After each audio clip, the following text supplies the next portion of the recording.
जय श्री राम, जय सरकार धाम। वीडियो देख रहे सभी भक्तों की समस्त प्रकार की समस्याओं का समाधान हो, साथ ही महामाई की असीम कृपा प्राप्त उनके दैहिक दैविक भौतिक चाहे जो भी प्रकार का संकट ताप हो उसका निवारण हो जाए। आज का मुख्यतः विषय यही है कि धाम में विराजमान हनुमान जी की प्रतिमा कब स्थापित की गई, वह वहां पर कैसे पहुंची और किसके माध्यम से लाई गई। यह बताने से पहले हम आप सभी को यह बताना चाहेंगे कि श्री सरकार धाम कोई आज से बना हुआ धाम नहीं है। यह पीढ़ी दर पीढ़ी चला आ रहा एक जन कल्याण माध्यम बना हुआ धाम है, जिसे पूरे निमाड़ क्षेत्र में जाना जाता है। आज के समय में सोशल मीडिया का प्रयोग किए जाने के कारण कई भक्त आज इससे अवगत हो रहे हैं, तो उन्हें लग रहा है कि श्री सरकार धाम आज निर्माण हुआ, श्री सरकार धाम आज निर्माण हुआ। लेकिन हमारे पूज्य गुरुदेव श्री संत कृष्ण जी महाराज के माध्यम से 300 वर्ष पहले यह जन कल्याण गद्दी चलाई जाती थी। उनके बाद पूज्य गुरुदेव साहेब दादा जी के माध्यम से जन कल्याण चलाया गया और आज भी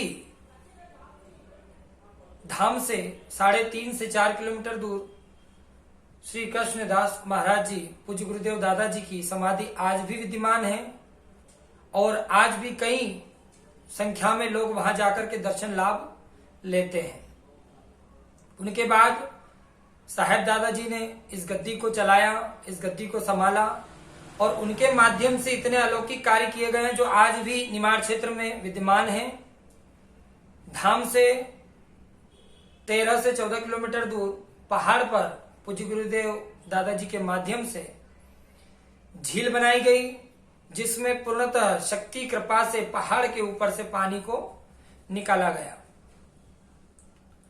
उसके बाद श्री पूज्य गुरुदेव नरसिंह जी महाराज के माध्यम से इस गतिविधि को जारी रखा गया और उनके बाद आज हम 14 से 15 वर्ष हो गए हमें इस गद्दी पर हमें अवसर प्राप्त है और हम अपना इसे सौभाग्य मानते हैं कि पूर्वजों की कृपा, भगवत कृपा, देव कृपा से हम किसी न किसी रूप में जनमानस के काम आ रहे हैं। मुख्य विषय यह है कि सोशल मीडिया का प्रयोग आज के समय में किया गया है। इससे पहले कभी भी सोशल मीडिया का सहयोग नहीं लिया गया। इसका तात्पर्य यह नहीं है कि उस समय जन कल्याण नहीं होता था या फिर जन जन तक इसकी सूचना नहीं थी। आप चाहे तो निमाड़ क्षेत्र में पुख्ता इसके सबूत खोज सकते हैं जो आज भी विद्यमान है। आप जाएं दादाजी की समाधि पर, वहां से आपको विस्तृत लेख प्राप्त होगा और श्री सरकार धाम आभापुरी ग्राम में विराजमान है। ऐसे तो यह आभापुरी धाम पहले से ही धाम है। श्री सरकार धाम से इसे इसलिए जाना जाता है क्योंकि यह धाम हम जन्म के समय के बाद इंदौर शहर में निवासरत होने के कारण यह 13 से 14 वर्ष तक इंदौर शहर में चल रहा था। आप इंदौर शहर में भी कई भक्तों के माध्यम से इसका ऑन डाटा जो कहते हैं वो प्राप्त कर सकते हैं, उसमें कोई दिक्कत नहीं है। यह हम इसलिए बता रहे हैं कि आज के समय में कुछ लोग टीका टिप्पणी कर रहे हैं कि यह सब कहां से आ रहा है, यह धाम कैसे निकल के आ रहे हैं। तो देखिए, आप जो भी भक्त लोग हैं, दर्शक लोग हैं, जिस समय आप वीडियो देखते हैं आपको यह प्रतीत होता है कि यह अभी से बना हुआ है, लेकिन यह कथा भी सत्य नहीं है।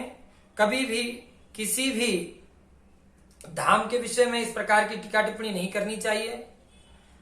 साथ ही अन्य अन्य धामों से कोई हमारा तालमेल नहीं है, लेन देन नहीं है। किसका कौन सा धाम है और किस धाम में किस प्रकार से जन कल्याण किया जाता है वो हम नहीं जानते और हमें जानने की भी आवश्यकता नहीं है। लेकिन श्री सरकार धाम में यह 15वां वर्ष चल रहा है और जिस प्रकार आज समाधान हो रहा है उसी प्रकार से समाधान चला आ रहा है। इसके लिए आप स्वतंत्र हैं। आप जब चाहें आप इसकी खोज कर सकते हैं, इस पर शोध कर सकते हैं और पुख्ता सबूत आपको प्राप्त होंगे, इसका हम दावा आपको अभी देते हैं। तो अब चलते हैं कि धाम में जो हनुमान जी की प्रतिमा विराजमान है वह कैसे आई, किसके माध्यम से स्थापित की गई। तो पहली बात, हनुमान जी की प्रतिमा धाम पर किसी भी व्यक्ति विशेष के माध्यम से लाई नहीं गई है। अभी कुछ दिन पहले ही धाम के समीप जुड़ी हुई भूमि में ग्रामीण वासियों के माध्यम से कुछ निर्माण कार्य कराया जा रहा था, जिसकी खुदाई में यह प्रतिमा प्राप्त हुई है। और जिस समय यह प्रतिमा प्राप्त हुई है उस समय कई लोग धाम में उपस्थित थे, वह लोग साक्षी हैं। आसपास के अधिकारी पदाधिकारी भी वहां पर उपस्थित हैं, वह भी इस बात के साक्षी हैं। और हम तो मूलभूत वहां पर थे ही नहीं। हमें भी कुछ देर बाद पता चला, तब हम पहुंचे। हमने अपने हाथों से उस खुदाई की जगह पर अंदर जाकर के प्रतिमा को निकाला और उसके बाद में पूजन अर्चन कर उस प्रतिमा की धाम में प्राण प्रतिष्ठा की गई। तो यह प्रतिमा पूर्णतः भूमिगत प्रतिमा है, स्वसिद्ध प्रतिमा है।